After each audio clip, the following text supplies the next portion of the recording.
ब्रह्मलीन श्रद्धेय स्वामी श्री राम सुखदास जी महाराज के ग्रंथ के आधार पर सांसारिक मोह के कारण ही मनुष्य मैं क्या करूं और क्या नहीं करूं इस दुविधा में फंसकर कर्तव्यच्युत हो जाता है।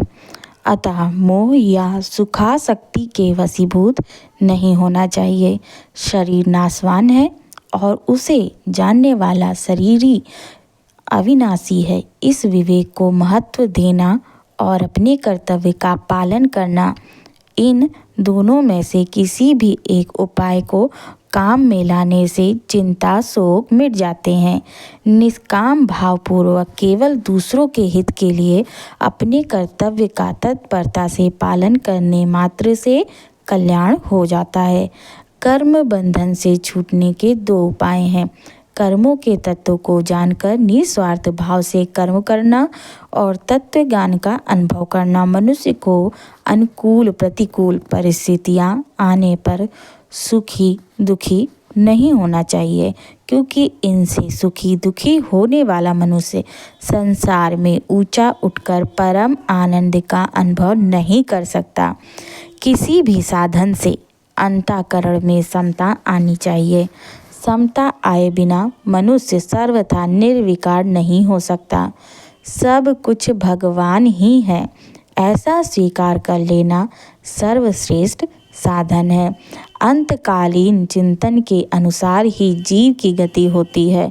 अतः मनुष्य को हरदम भगवान का स्मरण करते हुए अपने कर्तव्य का पालन करना चाहिए, जिससे अंतकाल में भगवान की स्मृति बनी रहे। सभी मनुष्य भगवत प्राप्ति के अधिकारी हैं, चाहे वे किसी भी वर्ण आश्रम संप्रदाय देश वेश आदि के क्यों ना हो। संसार में जहाँ भी विलक्षणता विशेषता सुंदरता महत्ता विद्वता आदि दिखे, उसको भगवान का ही मानकर भगवान का ही चिंतन करना चाहिए। इस जगत को भगवान का ही स्वरूप मानकर प्रत्येक मनुष्य भगवान के विराट रूप के दर्शन कर सकता है। जो भक्त शरीर इंद्रियां मन बुद्धि सहित अपने आप को भगवान को अर्पण कर देता है, वह भगवान का प्रिय होता है। संसार में एक परमात्म तत्व ही जानने योग्य है। उसको जानने पर अमरता की प्राप्ति हो जाती है। संसार बंधन से छूटने के लिए सत्व रज और तम इन तीन गुणों से अतीत होना जरूरी है। अनन्य भक्ति से मनुष्य इन तीनों गुणों से अतीत हो जाता है। इस संसार का मूल आधार और अत्यंत श्रेष्ठ परम पुरुष एक परमात्मा ही है।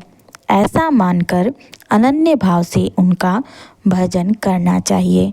दुर्गुण दुराचारों से ही मनुष्य 84 लाख योनियों एवं नरकों में जाता है।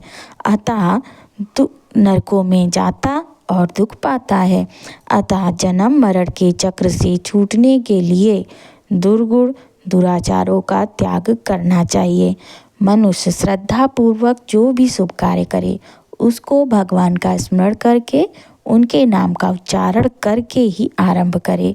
सर्व ग्रंथों का सार वेद है, वेदों का सार उपनिषद है, उपनिषदों का सार गीता है और गीता का सार भगवान की शरणागति है।